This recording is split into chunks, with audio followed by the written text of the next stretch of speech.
Hi, this is William Ramsey. Welcome to William Ramsey Investigates. On today's show, I have a very special guest. He's a filmmaker. His name is Matthew Landman, and he made a film titled Frankenskies. And if you're watching on YouTube, you can see his website in the background, www.frankenskiesthemovie.com.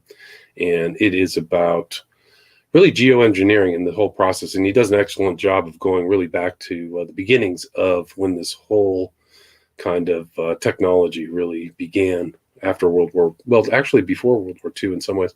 So he can talk more about that. So Matthew Landman, are you there? Hi, thank you so much for having me on and for giving me the opportunity to talk about Frankenskies.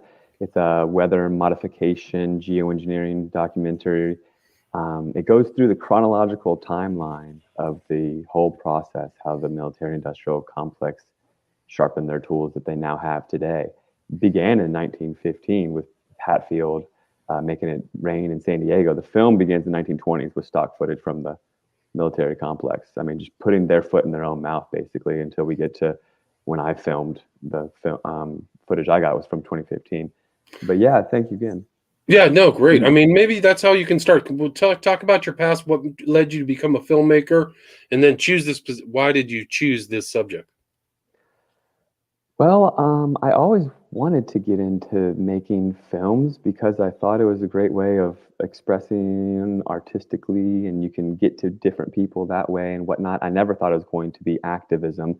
I grew up in the DC metropolitan area, and I did know 9/11 was nonsense after a couple years and a couple documentaries and whatnot. And I guess subconsciously, I realized the impact that a documentary could have because it really changed my perspective of the entire world. But it took me a couple decades. I'm now 41, and it took me some time to really start to look at the world and the skies differently. I had worked 40 different jobs, and I ended up going back to school and got a master's, an MBA, master's in business, graduated top of my class. And again, I was working finance. And finally, I had the opportunity. I was offered to work an unskilled job on a farm, just working hard on an organic farm. And I took the opportunity because I wanted to do something totally different. And where I was living in rural Northern California, where I'd gone to school, is this total agricultural community with very sparse air traffic. And after a year of working on this farm and literally getting grounded and learning so much, I thought I knew everything. You know how you get kind of cocky in your mid 30s and you think you know everything, and then you start to learn more and more. I didn't know about different varieties of food. I swore there were only 4 or 5 different varieties on Earth. I didn't know potatoes grew potatoes. Plop a potato in the ground and it's abundance right there. There's so much they don't want us to know, and it's all so simple. So after a year on the farm, I witnessed weather engineering firsthand, where an abnormal uptick in air traffic showed up on the edge of a big black storm, and they zigzagged the sky, leaving these persistent linear cirrus cloud formations out of the jets. So there were so many cues for me. It was an uptick, statistical anomaly, so much more air traffic than usual, and then they were all on the edge of a storm, and then they were all leaving these lines out of the back of the jets, and then the storm didn't drop any rain. And I kind of tabled the memory for a few weeks until someone said the word chemtrails, and I looked it up on the internet, and then it all kind of came unraveling. And that's how my real activism quest began. And I started to merge the skills that I had, filmmaking and, well, being kind of just aware and smart about things and whatnot. And after I started digging and seeing the movies that existed, I didn't think they had done due justice to the topic. It wasn't enough. There was a lot that was questionable or corollary and not causal, because in my education I learned about causal relationships and correlation, and you can't just see things corollary and say that it's that's making that happen, or what have you. You got to be smart with your presentation, especially when it comes to something that the military has swept under the rug. I mean, not just the military, the whole dark ops, secret, all the bad guys or whatever. They've come up with the term conspiracy theory and all that, and you're up against so much. So you've got to do a good job presenting the information.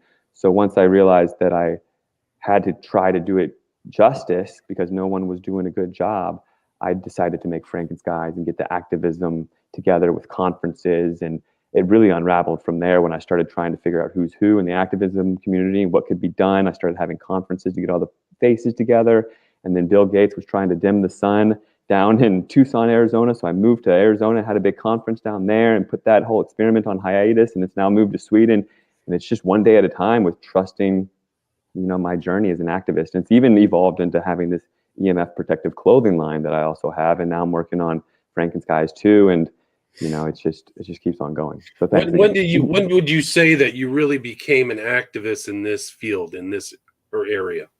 2015 is when I devoted my life to chemtrails. Gotcha. To just passing out flyers and really digging in. And then 2017, I finally came out with the movie, which it kept getting delayed, but that in retrospect was a godsend because the mainstream media was to launch the idea of geoengineering to save us from global warming. And this was also new. Geoengineering is the spraying of aerosolized chemicals in front of the sun to dim the sun, to dim the sky. Right. But presented as like a new idea, right? Right. Like it was some kind of new technology. And I think you conclusively showed they've been tinkering around with geoengineering for a long time, at least 100 years, right? So, but much more serious, I would say. Would you agree that they really started to get into it after World War II, or was it before that? Well, the United Nations came together after Vietnam, after the whole world witnessed that we could seriously mess with the weather when we created floods in the 60s. And the United Nations voted 52 countries to 0 to ban weather warfare, because if every country was messing with the weather, it'd just be chaos on Earth. So there's no weather warfare allowed, but there was this kind of weird caveat that you could experiment on your populace, on your population. So there's a lot of weather warfare going on still, but it's on ourselves, which is odd, questionable as to what's going on there. But I would say the 60s is when they really got it going, and until then they were dumping dry ice in the atmosphere to seed clouds, which is frozen carbon dioxide, and it does a great job. But then they started tinkering with other chemicals, and then learning that you can make it rain and make it not rain, and then intersecting radio waves, HAARP Tesla technology to superheat atmospheres and bend jet streams, and it all starts getting really advanced and scientific. And right, they go into the ionosphere, like really serious, different levels of the atmosphere. It's really incredible. Yeah, there's a lot to work with when you can start to work with all of the 3D aspects and mixing all these different chemicals. There's so many ongoing programs that people don't know about. So NASA has a program called CARE, C-A-R-E, and their chemtrail program. Department of Energy has a chemtrail program. The CIA has a chemtrail program. They're kind of just loosely talking about it in the film Frankenskies, which, when they're trying to tell us it's a brand new idea and they're going to experiment and possibly dim the sun in the future to save us from ourselves. But then you see for decades, they've been, basically doing it ongoing. And then when you look at the constituents, aluminum, barium, and strontium, and these are patented fire accelerants, and the West is a fire and the West is being droughted, and there's so many different things happening. When you learn that they can exacerbate or quell hurricanes, and they're obviously not quelling them, and then you can put out forest fires by seeding rain, and they don't even talk about it. One thing I want to say before I pass it to you for a second is it's amazing how the consciousness has shifted. In the 70s, there's newspaper articles all over the place about making it rain. Farmers would even seed clouds as they came by, and they wouldn't just seed the clouds to make it rain. They would seed them with fertilizers, like potassium and stuff, and make it rain nutrients on their crops. It was common knowledge that you can make rain to quell drought, to fill reservoirs and whatnot. And then here we are 50 years later, basically, and the common knowledge has been silenced through control of information, control of the information sources on the internet and what have you, and this kind of forgetting of this very obvious information. If we can make it rain on ski resorts or hydro dams, we can and could very well make it rain on drought-stricken areas, but we don't. And why? Right. So it's a matter of control. And I think that you had this really fascinating clip of LBJ talking about the uses of weather warfare, and then they were doing it in Vietnam. Can you kind of expand on that kind of time frame of those experiments and what was going on? Well, just as JFK came into office, he was referencing control of the weather in a positive manner. JFK was one of the last good guys, it seems, And then after his assassination, Lyndon B. Johnson, he gives a speech. And if you're an empath, or if you just can kind of read people, he's gritting his teeth and his eyes are black. And he says, control the weather, control the world. And from that point forth, it kind of goes black ops, and it's not for the common good. It's for the not so common good, and as a tool of control, weaponized control, consolidation of farmlands, and attack on Iran or whoever our enemies are, covert kind of weather engineering warfare. But it seems like at that precipice, the technology ramped up into this whole new world of, it's HAARP technology. HAARP is an acronym, and it started in Alaska. And that it stands for the, I believe, High Auroral Active Research Program, or Highly Active Auroral Research Program. And what it is, it's a field of antennas about 40 feet tall, hundreds of antennas. And they intersect radio waves in the atmosphere. So they pick a massive area in the atmosphere. It can be miles of area in the atmosphere. And they'll have these antennas point at that area and then have these radio waves intersect. And they're basically microwaving a portion of the atmosphere to heat it up. Well, if you lay out aluminum and barium and you're mixing chemicals in the atmosphere, and then these metallics are also heated up, you can create heat waves and heat bubbles and steer jet streams and do so much more than just make it rain or not rain. You can really twist systems and create these derechos, or ice storms in Austin out of season, or these polar vortexes, or these blobs. Right. They give them all these names, all these different heat waves and droughts and once in a 1,000-year storms that we keep getting flooding South Carolina or whatever it may be. But at the end of the day, it's just the big they, sharpening their tools and researching, experimenting on us, and to what ends. It all seems pretty nefarious if you look at it. Yeah, it is. And I mean, then you're into the Frankenskies territory, where it's a witch's brew of certain different things they can implement. And you showed in your film, there was one city where they brought rain down with such an extent that boulders were coming down the street. I can't remember where that was offhand, but I was like, wow, this is super powerful. They can really play God in a way. Well, that town in the UK that was experimented upon, and that footage was from the 70s, I believe, or maybe even earlier. Someone contacted me very recently and said that town was actually wiped off the map in very recent floodings and what have you, and engineered floodings and what have you. And what happens is the media takes these headlines of floods or drought or whatever, and they spin it out of control, getting people embracing fear, without any solutions. And then the only solution that they have that they're presenting to them is dimming the sun. They put it all under the umbrella of global warming, which it's climate change. I guess it makes a little bit more sense, but it's all this Hegelian dialectic, problem, reaction, solution, where they create the problem, and then the solution is the problem, and we're just in fear eating it up because we don't realize that they could actually do something so horrid. But the history speaks for itself. So if you can wrap your head around the history and understand the film Frankenskies, which anyone out there should at least watch the first 20-30 minutes to sink their teeth into it. I've had so many people that are non-believers of anything of this nature, and you watch the film, it's not a narration of some guy trying to convince you. It's historical footage, 1920s, 30s, 40s, 50s, 60s. Footage, all that stuff. Mm-hmm.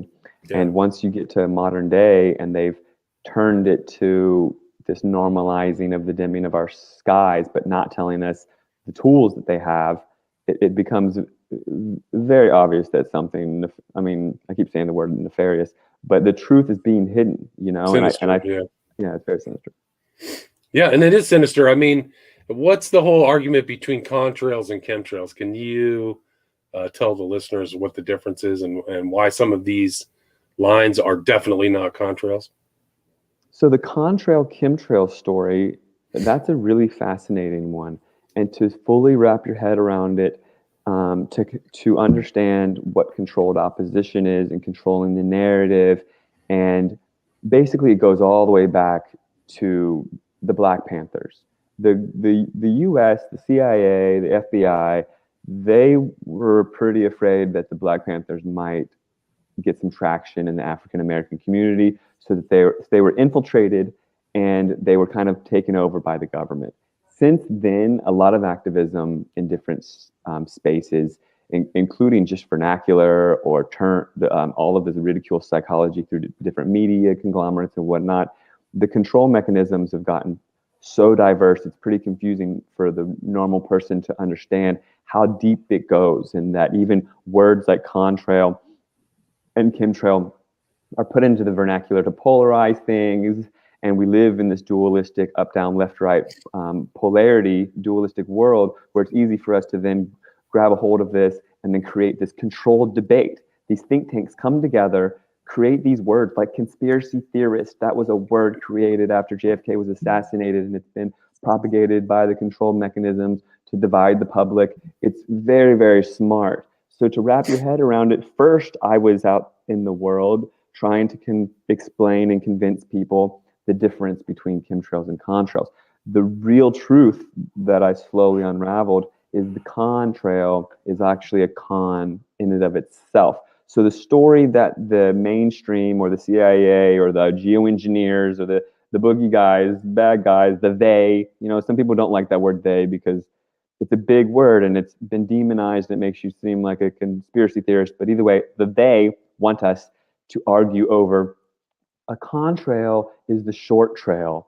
And that's when there's certain humidity in the atmosphere and the hot air coming out of the jet creates a condensation trail is what it's supposed to be. Condensation, like your breath coming out of your mouth on a hot day because of on a cold day, sorry. The moisture became the fog on a cold day. And it's the same principle in the atmosphere, they say. And then you're supposed to debate, well, what about the long line? Oh, well, the long line is actually a chemtrail. It's aluminum, barium, strontium, and whatever. That one's a contrail. That one's a chemtrail. That's a controlled kind of weird debate that we're supposed to confusion tactic be arguing on even right now. We're supposed to be like in this debate.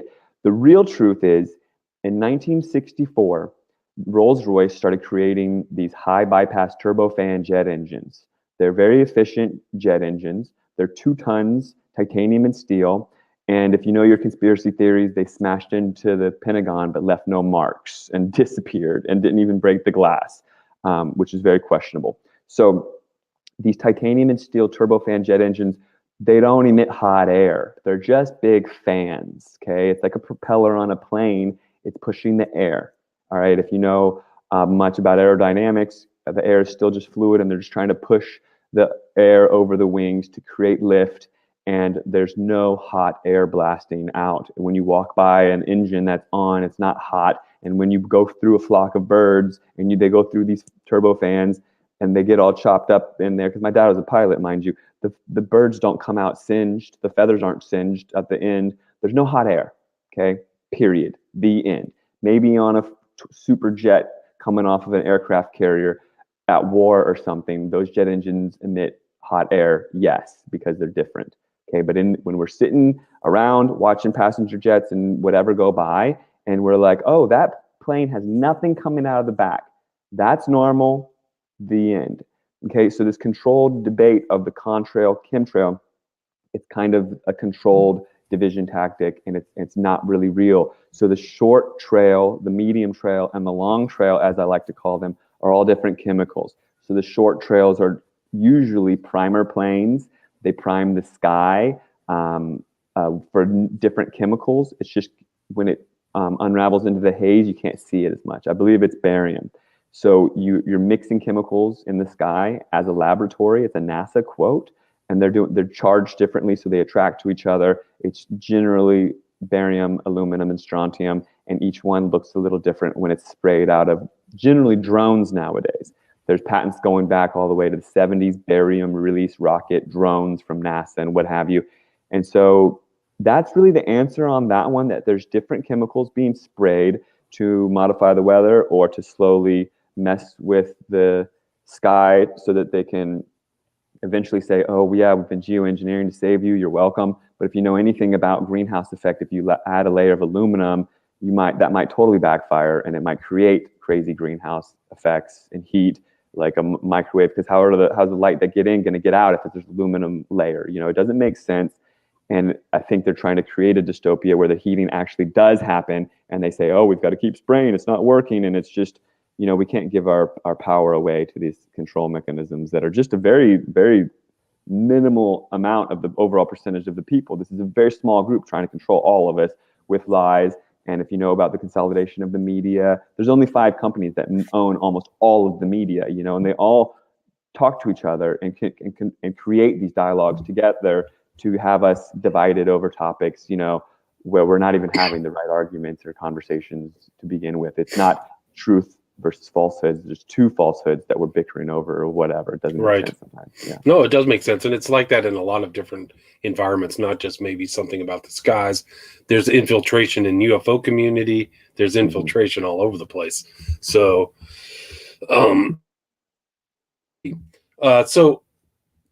I mean, I've seen here in LA, I've seen chemtrails like you wouldn't believe. I actually uploaded them some to YouTube. I got to go find them from back in under the Bush administration. It was unbelievable. They were spraying like freaking crazy back then. And had to have been super dangerous. I think they were just kind of anesthetizing the population with all these chemicals. What can you explain what the chemicals do to the land and average person? Yeah, and we're all left to thinking, what are they doing? Why are they doing that? During what you said, the Bush administration in Los Angeles, Ted Gunderson, who was FBI chief of Los Angeles and Dallas and a couple regions, Ted Gunderson started speaking out. He was an FBI chief, and he started speaking out against chemtrails and also child trafficking. And his heart ended up exploding. He died of a quote heart attack, but I don't think it was, and no one in the truth community thinks it was. And his little clips are in Frankenskies, what media he did put out when in LA, and he called them death dumps, So people are left scratching their heads, activists, and we're wondering, what are they spraying? So some days it'll rain right after all these planes show up with these different lines in the sky, and what goes up must come down. It comes out in the rainwater sometimes. So people, activists, can gather the rainwater up and send it in, but then we got to tell the company, the lab, what to test it for. So it gets kind of complicated, but oftentimes what's showing up is, it gets kind of complicated. The who, what, why, where, when, how. A lot of people want to be able to have all these answers before they can convey these truth conspiracies, whatever, like chemtrails, to their friends, families, and peers. And if they don't have all those answers, it's really hard. The who, what, why, where, when, how, it can all get wrapped up with the story of the Department of Energy. Okay, it goes all through the military and what have you. But when you learn about the Department of Energy and how they're involved, you can answer a lot of the questions and start to become like kind of a chemtrail activist. So the Department of Energy, they don't want solar power to proliferate. So they want to get behind the scenes and dim the sky and say, we need it or whatever, so that their oil and coal can always be the energy that we need, and they can maintain and be these greedy a-holes in charge and what have you. So also when they burn coal, there's scrubbers that make sure this black, nasty smoke doesn't go in the atmosphere, and they scrub the soot, and that's what's called coal fly ash. And in that coal fly ash are these nanoparticulates of all that dirty stuff, aluminum, barium, strontium, titanium, cadmium, all these things that are coming up in the rainwater after the spray days.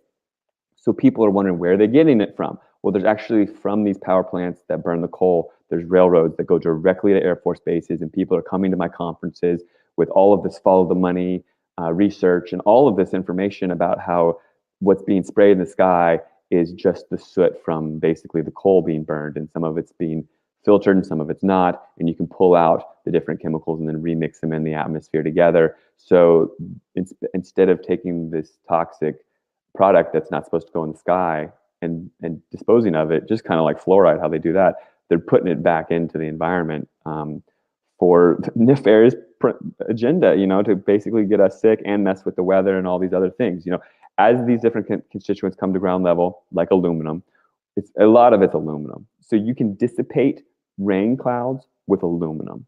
So as a storm approaches, you can just spray aluminum and the storm won't drop any rain. You could spray other things to make it rain, but aluminum is one of the main things that's sprayed, and aluminum is showing up in the trees. It's showing up in our blood and our hair in our brains. And a lot of it's coming from just the aerosolization of it. It's leading to Alzheimer's and dementia and all those things. You can learn about detoxing and chelating, and avoiding fluoride is really important. Don't have fluoride toothpaste and what have you, because fluoride, it comes from the aluminum industry. When aluminum is melted, fluoride comes off of it. It's a toxic byproduct of making aluminum. So those two things, when they're mixed in your body and go to your brain, they have chemical reactions in your brain, and the fluoride actually helps the aluminum bypass the blood-brain barrier. And if you can just avoid one of those two elements, or ideally both of them, and stay mineralized and healthy, and you're not absorbing these toxins from the environment, I'm kind of on a side note, but we're not victims to it all, is what I'm saying. Right. No, but I think that's important, because we need to have some means, like you say that you have a special kind of clothing line. I mean, there has to be means to resist this. And chelating, I've heard, is one. And there are natural chelating. I think it's cilantro is a very powerful chelating agent, and some of these other herbs are very healthy for you. So if people are getting sprayed, there's ways or means to countervail those effects. Have you heard of any type of natural chelating agents? Yeah, definitely. Also, spirulina and chlorella, it'll bond to these heavy metals and pull them out of your system. Diatomaceous earth also. And if you look at these diatoms, they're like little filters. They're little ancient sea creatures, diatomaceous earth, and they help pull these things out. Also, zeolite. You can test your hair and see what you've got going on, or consult a naturopath.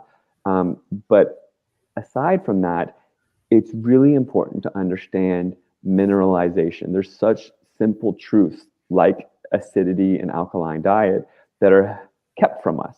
Okay, they want you to think to rely on big pharma and all these things, but if your body is not mineral deficient, then you're not absorbing all these toxins from the environment trying to find the minerals that you need.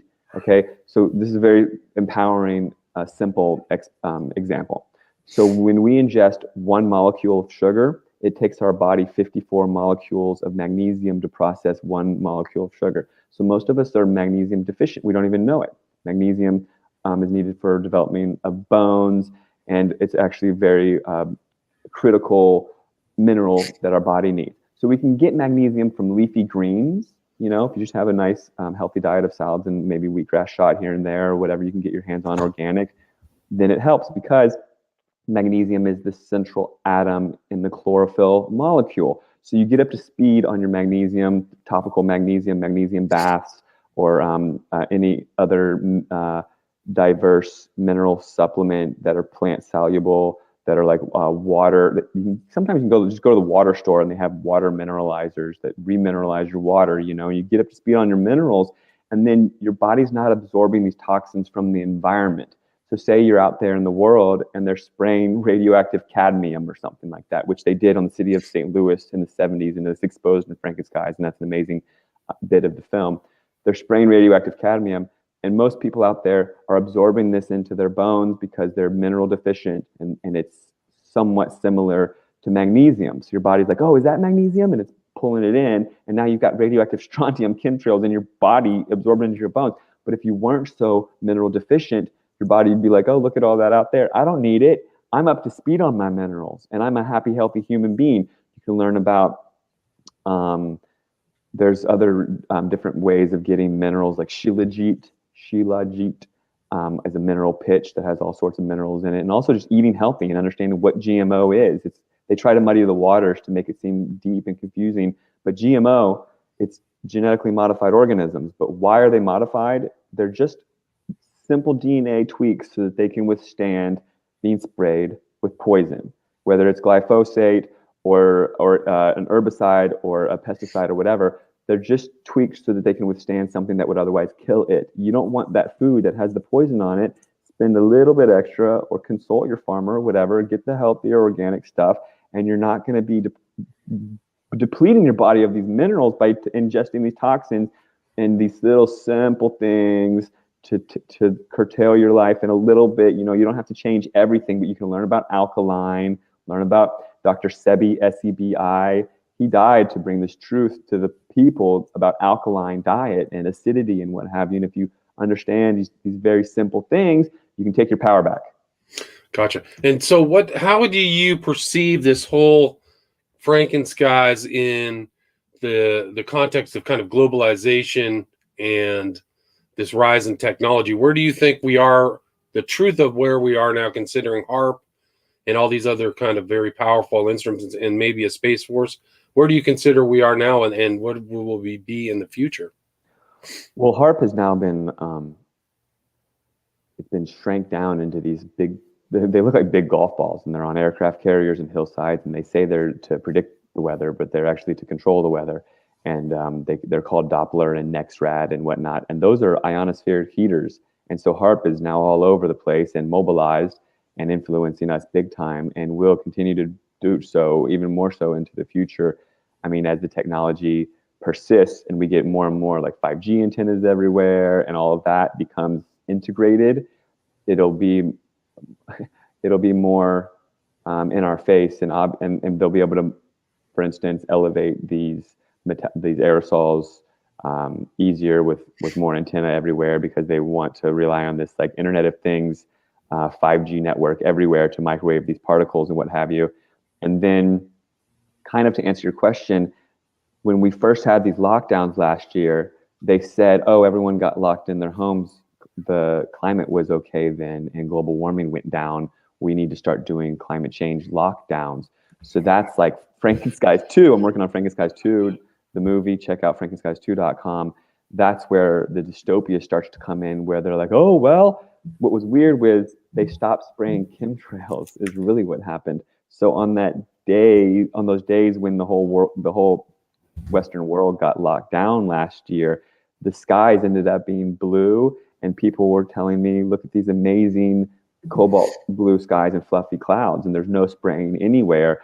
And I believe they stopped spraying so that the temperatures could stop going up necessarily. They didn't geoengineer for a little bit so that they could say, oh, look, we locked you in your homes, and now climate change, global warming was quelled for a minute. Let's do that some more, and your smart meter will watch you and make sure you don't go outside and all this other dystopian nonsense, because they're integrating all these things, linking them together to, I mean, it's going to be we're entering into a whole new world where they want to globalize all of it. And I mean, it's going to go slippery slope, and it's happening right before our eyes. And here we are to witness it and kind of buck the system and bring the truth forward. And yeah, it's going to get weird as all of it gets integrated, especially with a 5G network. And when do you anticipate having Frankenskies 2 done?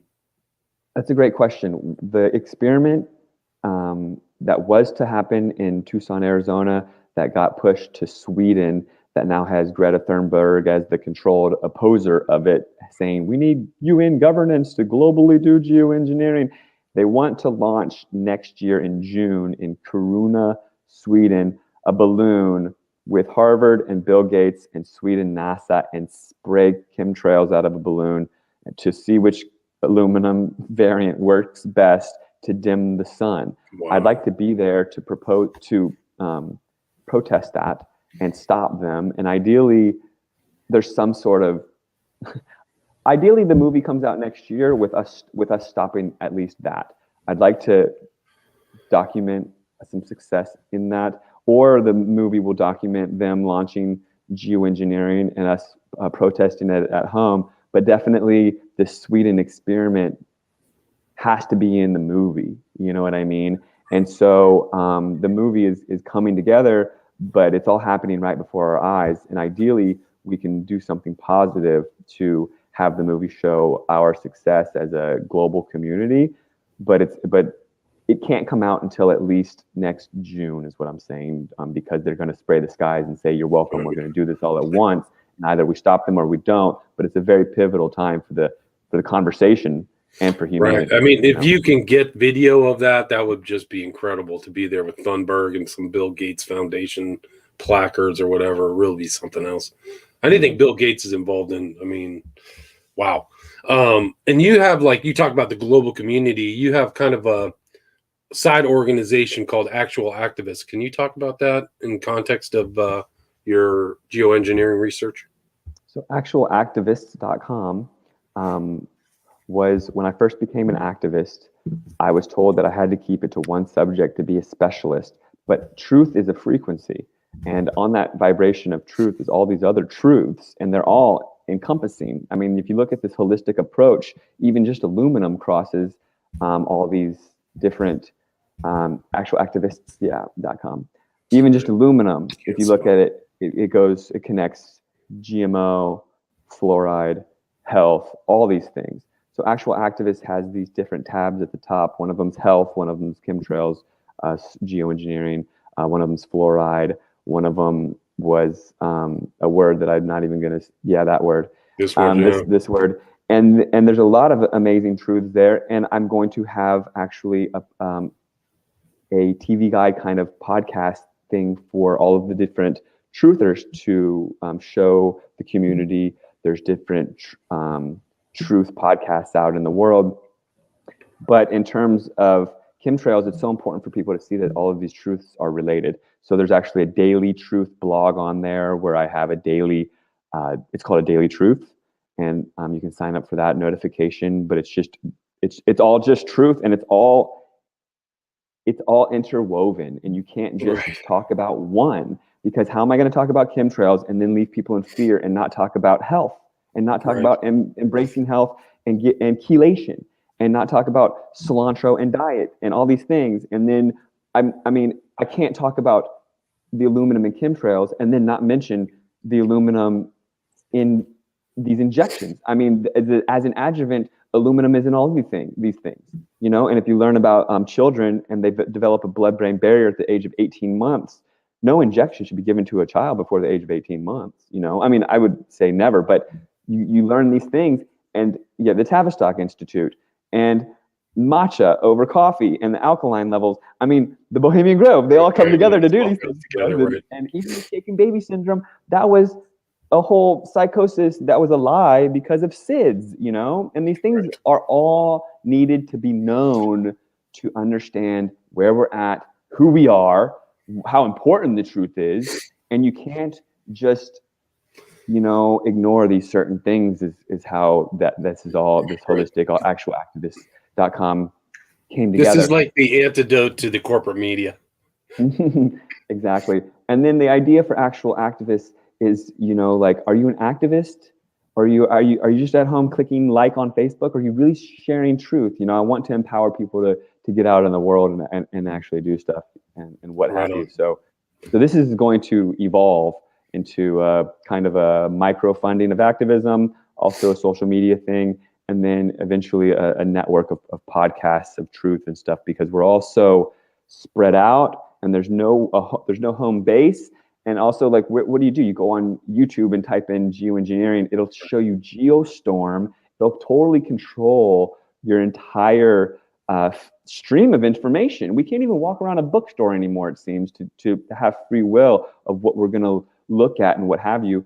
We need to be able to access different streams of information, these different podcasts. You know, I don't even know how I came across your show recently, but you really have to try and dig. And it shouldn't be that hard to find truth. You know what I mean?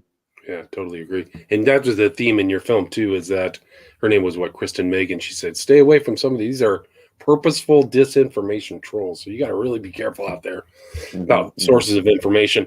Where can people watch the movie? Again, it's Frankenskies.com, right? People can watch it. Yes, I was very much blessed after years and years, I was able to get Frankenskies.com, which will take you over to Frankenskiesthemovie.com, but it's easy to remember. And then also I'm on Facebook, Matt Landman, and I'm on Instagram at Sparrow Gear, SPERO Gear. And sparrowgear.com is my silver-lined EMF protective clothing line. SPERO, like Sparrow is a Latin, Spanish, Italian word, means hope. And the idea there for Sparrow Gear is to bring hope to the next generation through protection from 5G and what have you. So I have baby blankets and all sorts of what have you for protection from all that. And then if you want to email me, frankenskies@gmail.com. I look forward to hearing from people and hearing people's stories and, you know, keeping this network of truth and activism alive, because especially now in the past couple of years, we kind of see how important it is to plant all these seeds, because now in this empire of lies, the soil is so fertile where all those seeds of truth have been planted that finally fertility is here, and we can have these seeds sprout, and these people can finally wake up, because it's all in our face now.